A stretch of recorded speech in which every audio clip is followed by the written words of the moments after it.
이번 폭우 속에 14시간 작업을 했던 노동자가 이제 도로 보수 작업 중에 쓰러져서 사망하셨는데 이게 순직 처리가 안 되고 있다고 합니다. 왜냐하면 무기계약직이라는 이유인데요. 정년은 보장이 되지만 공무원 신분도 아니고 하지만 또 이분이 17년 근속을 하셨어요. 지금 규정상으로는 이분을 순직 처리를 할 수 없다는 거죠. 우리나라 그 계약직, 정규직, 뭐 비정규직 이런 그 직업 체계가 우리나라만큼 복잡한 나라도 없는 것 같은데 뭔가 이름이 많아요.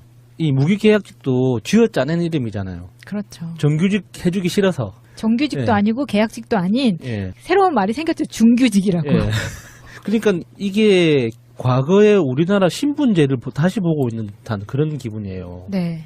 정규직이라는 신분이 있고 비정규직이라는 신분이 있고 그 중간에 중인들이 있어서 그 정규직의 가능성을 가지고 있는 정규직과 비슷한 비정규직은 아니지만 계약 기간이 보장돼 있는 이런 지금 그 신분 체계가 하나 더 생긴 그런 느낌인데 너무너무 잔인한 것 같아요.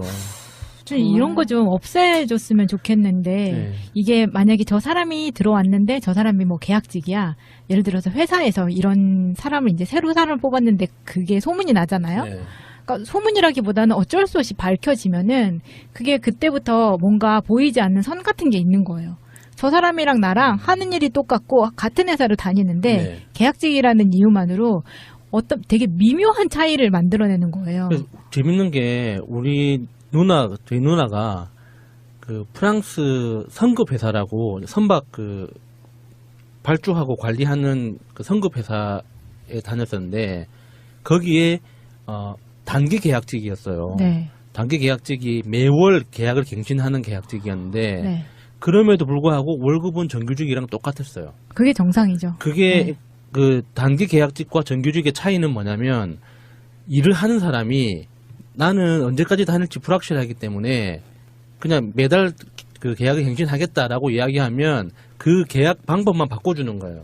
나머지 그 사내 복지나 휴가나 뭐 급여나 이런 게 다른 직원들하고 거의 똑같았어요. 아, 그게 프랑스 회사, 그러니까 회사마다 좀 다르긴 한데 제가 다녔던 그 미국 회사 같은 경우에는 예를 들어서 설 연휴 때 뭐 상품권이 나오는 게 계약직한테는 안 준다거나 이런 식인 거예요. 되게 치사하게. 그러면은 솔직히 이게 기분이 나쁘잖아요. 감정성. 그리고 무슨 회사 안에서 계급이 있는 것도 아닌데. 근데 이게 지금 회사뿐만이 아니라 공직사회에서도 마찬가지고 괜한 회사 내에서 직급이 아니라 계급으로 사람을 나누게 되는 게 어떻게 보면은 내 커리어에도 문제가 생기고 향후에는 막 트라우마처럼 나중에는 더 이상 다른 회사에도 계약직으로 가기 싫다거나 이런 것들이 생기거든요. 신비님이 항상 주장하시는 거 있잖아요. 공무원들 그 세계에서 직급 이거 없애버려야 된다고.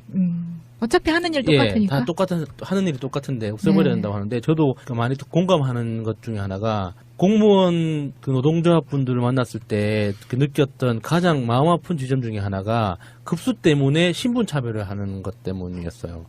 예를 들어서 우리가 국가직 공무원이라 그러면은 국가직 공무원은 9급을 안 뽑잖아요. 7급부터 뽑잖아요. 지방직은 9급부터 뽑지만 그러면은 국가직으로 7급으로 채용되면 그러면은 그 국가 행정부처 가서 무슨 일을 하느냐 하면 그냥 잡심부름 하는 거예요. 그 7급 공무원임에도 불구하고 예를 들어서 뭐 산업부, 뭐 행정부 이런 데는 기본 5급부터 시작하잖아요. 5급 사무관부터 시작하니까 5급 이하는 다 똑같이 취급하는 거예요. 커피, 복사, 팩스 뭐 이런 잔심부름 중심으로 업무를 한다는 거예요. 그래서 거기에서 느끼는 그 자괴감에 굉장히 스트레스가 많아가지고 차라리 그 지방직으로 지원해서 가시는 분들도 많고 그만두시는 분들도 많고 그렇다고 하더라고요. 이게 근무를 하는 동안에도 이런 말들이 많이 생길 수 있지만 세월호 기간제 교사 그 순직 처리할 때도 이게 지금 몇 년간 끌었다가 문재인 대통령 되고 나서 처리가 된 것처럼 이게 기간제 교사라고 해서 아이들을 구하는데도 차별을 두거나 하는 게 아니잖아요. 그렇죠.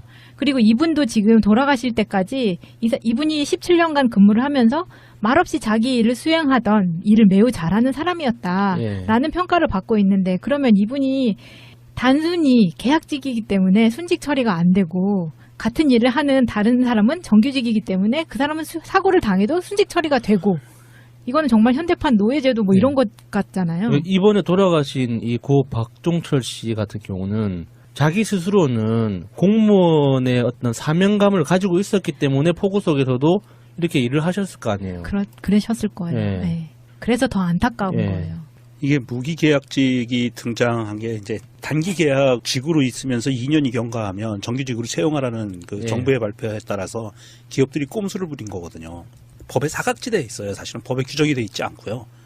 그런데 이 부분이 정말 애매한 게 우리가 고용노동부에 이제 사업장을 하는 사람이나 아니면 취업을 하기 위해서 신청하는 사람들이나 보면 고용조건란이 있어요. 고용조건란을 어떻게 채우느냐에 따라 달라지는데 거기에 보면 정말 아무 설명도 없어요. 계약 기간에 정함이 없는 근로자. 이게 정규직인지 무기계약직인지 모르게 돼 있어요. 채용할 때 예, 정말 이 예, 법에 미비점이 돼 있다면 예. 운영상의 묘를 발휘해서 자 기간에 정함이 있는 근로자, 기간에 정함이 없는 근로자 두 가지가 있거든요. 현재 예. 거기에 기간에 정함이 없으나 비정규직인 자 뭐 이렇게라도 하나를 더 만들어서 지원하는 사람도 확실하게 뭔가 볼 수 있게 이렇게 해줘야 되는 거고요. 개념 자체가 그냥 지원 조건에는 기간에 정함이 없는 근로자거든요. 원론적으로는 하는 일이 같으면은 보상도 같아야죠. 그러면 예. 그럼요. 이게 원래는 공무원연금법에 따라서 공무원이 재난 재해 현상에 투입돼서 임명구조나 진화 수방 이런 군한 행위 중에 사망을 하면 순직 공무원으로 지정할 수 있다고 되어 있어요. 그러면 이분은 순직을 하셨기 때문에 국가 유공자가 될 수 있는 거죠. 그렇죠. 그렇게 국가 유공자 처우를 받게 되면 이제 그 가장이 그렇게 떠나갔더라도 남아있는 가족들의 특히 이제 자녀들의 학비라든지 이런 부분은 국가에서 책임을 져주고 교육 문제라든지 이런 부분들은 해주기 때문에 좀 덜 가족들이 힘든 거거든요. 네, 지금도 이분도 홀어머니하고 딸 이렇게 셋이 사는 가족이라서 정말 생계가 막막하게 되는데 무기계약직이기 때문에 앞서 말씀드린 그런 국가 유공자로서의 대우를 받지 못하고 그리고 이분이 이제 받을 수 있는 보상이라고 하는 거는 충북도청에서 전 직원이 가입하게 만들었던 단체보험에서 나오는 사망 위로금 정도밖에 없다는 거예요. 아우, 개새끼들 진짜. 그러니까 지금 이게 사망 위로금하고 그 다음에 산재보험에서 나오는 부분하고 이렇게 받고 있는데 충북도에서는 가능하면 공무상 사망으로 해서 인정받을 수 있게 노력을 하겠다라는 입장이기는 해요. 그런데 이게 그렇게 각 지방자치단체나 각 기관별로의 노력으로 될 문제가 아니라 이것은 법으로 정해져야 될 문제다. 그래서 이 무기계약직 이 부분은 좀 없애는 방향으로 법을 심플하게 정비를 다시 해서 아예 못 박아야 될 것 같아요. 무기계약, 비정규직 무기계약직은 인정하지 않는 이런 쪽으로 가야 맞는 게 아닌가 그런 생각을 좀 합니다. 이게 전국적으로 무기계약직이 지금 5만 3천 명 정도 되고요. 기간제가 4만 400명 정도예요. 어휴. 그런데 이제 문재인 대통령이 취임하시면서 뭐 인천공항이나 서울시 이렇게 지금 비정규직을 정규직으로 전환이 이제 추진이 돼가고 있잖아요. 그래서 이제 많이 기대들을 하고 계시지만 이 숫자가 워낙 많기 때문에 한 번에 될 수는 없고 또 막연히 이걸 다 이렇게 전환을 시켜주면서 노이즈도 발생을 하고 있기 때문에 이 순차적으로는 되어야 되겠지만 당장은 계속 이런 피해를 받을 수밖에 없을 것 같거든요. 그런데 그 와중에 또 우리 영도 언니 이혼주 의원이 또 대단한 말씀을 또 하나 하셨네요. 뭐라고 하셨네요. 이번에는 공무원 필요 없는 인력들이 많아서 감원 배치 전환 구조조정도 있어야 된다. 이 양반은 참 안 된 얘기기는 한데 국민의당의 나팔수 역할을 하면서 오로지 문재인 정부를 그냥 반대만 하는 거예요. 반대만. 어떤 안건이든지 이게 지금 추경 문제가 걸리니까 추경에서 공무원을 늘리는 것은 안 된다라는 이야기고요. 이 공무원을 크게 보면 민간주도 일자리 창출이냐 국가주도 일자리 창출이냐의 큰 문제 두 가지 문제인데 이혼주는 민간에 맡겨야 된다. 얘는 여전히 자유한국당류예요. 생각하는 방식 자체도 옛날 새누리당에서 항상 주장했던 것이 민간주도 성장. 네. 그래서 어마어마하게 삼성한테 투자하고 말사받고 막 이랬거든요. 이런 것을 이현주는 얘는 계속 그냥 가고 싶은 거고 얘도 좀 뒷조사 많이 해봐야 될 것 같아요. 많이 엮여 있을 것 같고. 말이 좋아서 민간 주도지 사실은 대기업 중심인 그렇죠. 거잖아요. 예, 삼성 중심이라고 보면 되고요. 삼성에서 낙수 효과로 인재 채용을 많이 해주면 감사합니다 시스템으로 가자는 거거든요. 그런데 삼성은 앞으로 뭐 우리가 산업 발전을 하면서 인력이 점점 더 많이 필요한 시스템이 아닌 쪽으로 가는데 이게 민간에 맡겨서 일자리가 늘어나겠냐고요. 대기업들이 국가 예산을 빼먹는 여러 가지 뭐 테크닉들이 많이 있지만 그 중에 하나가 R&D 예산으로 많이 장난을 치잖아요. 아, 그럼요. 그 중에 제가 봤던 것 중에 정말 충격적이었던 것 하나가 기억나는 게 그 하이브리드 엔진. 네. 그 현대 기아차에서 하이브리드 엔진 개발해서 장사 지금 잘 해먹고 있잖아요. 잘해먹고 있죠. 그거 대부분 국가 예산으로 개발한 엔진입니다. 그럴 거예요. 예. 엔진 새로운 모델을 개발할 때 그 자동차 회사들이 그 연구 투자를 엄청나게 하잖아요. 네. 자기 이익으로, 영업이익으로 많이 하잖아요. 근데 현대는 그런 투자를 거의 한 게 없죠. 대부분 국가 예산 전략 예. 예산을 빼서 예. 사용을 하고요. 그래서 한국 GM이 엄청나게 불만이 많습니다.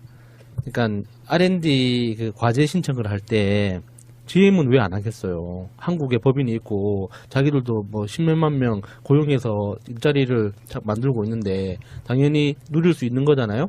근데 GM은 절대 할당되지 않습니다. 와우. 그렇지. 외국계라서 안 된다는 거죠. 아무도 인정하지 않죠. 네, 항상 파이널 심사까지는 다 같이 올라가죠. 막판에 GM이 떨어지는 거죠. 추경이 이 공무원 수를 늘리겠다고 했는데 그것을 아주 작은 그 포션을 가지고 야당 쪽에서 그렇게 많은 금액을 900 얼마 억이었었잖아요. 안 된다고, 늘리면 안 된다고, 공무원 수를 늘리면 안 된다고 빠꾸 먹은 거잖아요. 그런데 그 와중에 이런 기사들이 돌아다녔어요. 공무원 실질 평균 연봉이 8,850만 원이라고 근로소득 상위 7%라는 기사들을 많이 뽑아내요, 기레기들이. 그게 무슨 근거로 그렇게 많이 나오는 거예요? 이게 납세자 영맹이라고 예. 있잖아요. 공무원들을 다 통틀어서 보면은 그렇게 많이 나올 수 있잖아요. 공무원들이 많이 받는 공무원들이 있잖아요. 그래도 이해가 안 되는데 그게 8천만 원씩이나 이렇게 나온다고요? 납세자 연맹이 뽑은 예. 기사들이 예. 이렇게 그러니까 예. 탑 몇 프로를 해가지고 예. 하면 그렇게 나온다고 예. 하는 거예요. 예. 그러니까는 그런 기사들을 쭉 며칠 동안 뿌리고 난 다음에 야당들이 딱 들어가가지고 공무원들이 이렇게 많이 받고 난 다음에 국민들은 아 이래서 추경이 안 되는구나. 공무원들이 이렇게 많이 받는데 공무원들 이렇게 많은 수를 왜 이렇게 되는 거지? 안 되는구나라고 하는 거예요. 그런데 실질적으로 이런 공무원들은 몇천 원 기본 급여를 받는 사람들이잖아요. 그러니까는 너무나도 말이 안 되는 거예요. 이 사람들이 정규직으로 가가지고 일자리를 많이 창출을 해야지만이 순환이 되는 거잖아요. 근데 사실은 경제가. 우리가 정확하게 이해해야 되는 게 문재인 대통령이 공약으로 81만 개 일자리를 만든다고 했지만 공공 부분에서만. 그렇죠. 근데 그건 사실 없던 일자리를 새로 만드는 게 아닙니다. 이명박이 대통령이 당선되고 나서 임기 첫 해에 없애버린 일자리가 100만 개가 넘어요. 그렇죠. 그러니까 이명박이 없앤 그 사라진 일자리를 다시 되돌리는 거지 없던 일자리를 새로 만드는 게 아니거든요. 그렇죠. 그러면 그동안 그 100만 개가 넘게 사라졌던 그 일자리를 잃었던 분들은 어떻게 먹고 살았느냐. 그 공공부문의 하청에 재하청에 제재하청에 그런 기업에 흡수돼서 들어가면서 맞습니다. 굉장히 열악한 환경으로 이렇게 계속 이전되는 효과로 버티고 있었던 거예요. 그래서 공공부문에서 예를 들어서 기획재정부 같은 데서도 그런 현실을 알고 있음에도 불구하고 이명박근혜 정부의 기본 논조가 행정기관이 공기업이 기본적으로 대차대조표상 이익이 나면 무조건 잘했다고 인센티브를 주기 때문에 그런 현실을 알고도 지금 숨기고 있었던 거거든요. 그렇죠. 그러니까 예. 이런 말도 예. 안 되는 무기 계약직이라는 것도 나와야 됐었고. 그러니까 문재인 대통령이 그걸 정상화시키겠다는 거예요. 그렇죠. 정말 사람이 먹고 살 수 있을 정도의 그렇죠. 그리고 특히 안전과 어떤 국민 생명과 직결되는 부분에 대해서는 맞습니다. 조금 더 많이 재정 투자를 해서 그렇습니다. 일할 수 있게 정상적으로 먹고 살 수 있게 하겠다는 건데 이게 뭐 없던 일자리를 쥐어짜내서 만드는 것처럼 몰고 가는 이현주 의원 같은 어디죠? 광명 아줌마인가요? 네. 네, 광명 아줌마 이런 분들은 실질적 정말 실질적 강남 아줌마. 예, 정말 어떻게 해버리고 싶네요.